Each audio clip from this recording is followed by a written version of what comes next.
अहंकारी का अंत। बहुत समय पहले की बात है। एक जंगल में बहुत सारे जानवर रहते थे। जंगल के बीच में एक बहुत बड़ा तालाब था, जहाँ से जानवर पानी पीते थे।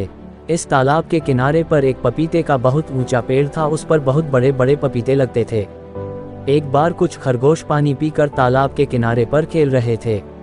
एक पका हुआ बड़ा सा पपीता टूटकर पानी में गिर गया, जिससे बहुत जोर की आवाज आई, गदम करके। गदम की आवाज सुनकर खरगोश डर गए और भाग निकले। खरगोशों को भागते हुए देखकर एक लोमड़ी ने पूछा, क्यों भाई, क्या बात है, क्यों भाग रहे हो? खरगोश ने कहा, गदम आ रहा है, भागो। लोमड़ी भी उनके साथ भाग ली। आगे चलकर उनको एक हाथियों का झुंड मिला। एक हाथी ने पूछा, क्यों भाग रहे हो? तो उत्तर मिला, गदम आ रहा है, भागो। हाथी भी साथ भागने लगे। धीरे धीरे गदम आ रहा है सुनकर बहुत सारे जानवर एक साथ भागने लगे।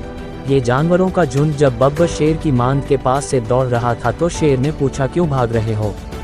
उत्तर मिला, गदम आ रहा है, भागो। जैसे ही एक शेर भागने को तैयार हो रहा था तो दूसरे शेर ने कहा, तुम क्यों भाग रहे हो? तुम तो जंगल के राजा हो, तुम्हारे पास शक्तिशाली पंजे हैं, तुम जिसे चाहो अपने पंजों से चीर सकते हो। भागने से पहले सच्चाई तो जान ले। इस पर शेर ने एक जानवर से पूछा कि तुम्हें किसने कहा कि गदम आ रहा है? तो उसने कहा, मुझे तो हाथी ने कहा। हाथी से पूछा तो उसने कहा, मुझे तो लोमड़ी ने कहा। लोमड़ी ने कहा, मुझे तो खरगोश ने कहा था। जब खरगोश से पूछा तो उसने कहा, हम जहाँ पर खेल रहे थे वहाँ पर गदम की आवाज आई थी, जिसको सुनकर हम भागे थे। शेर ने कहा, मुझे उस स्थान पर ले चलो। सभी उस स्थान की ओर चल पड़े। जैसे ही सभी जानवर तालाब के किनारे पर पहुँचे, एक बड़ा सारा पपीता टूटकर पानी में गिर गया और बहुत जोर से गदम की आवाज आई। शेर ने कहा, ये तो पानी की आवाज है जो पपीते के गिरने से हुई। खरगोश ने कहा, हम तो यही आवाज सुनकर ही डर के मारे भागे थे। तब शेर ने समझाया कि इसमें डरने की कोई बात नहीं है, ये सब सुनी सुनाई बात से हुआ है। शेर ने कहा, आगे से कभी भी सुनी सुनाई बात पर विश्वास मत करना।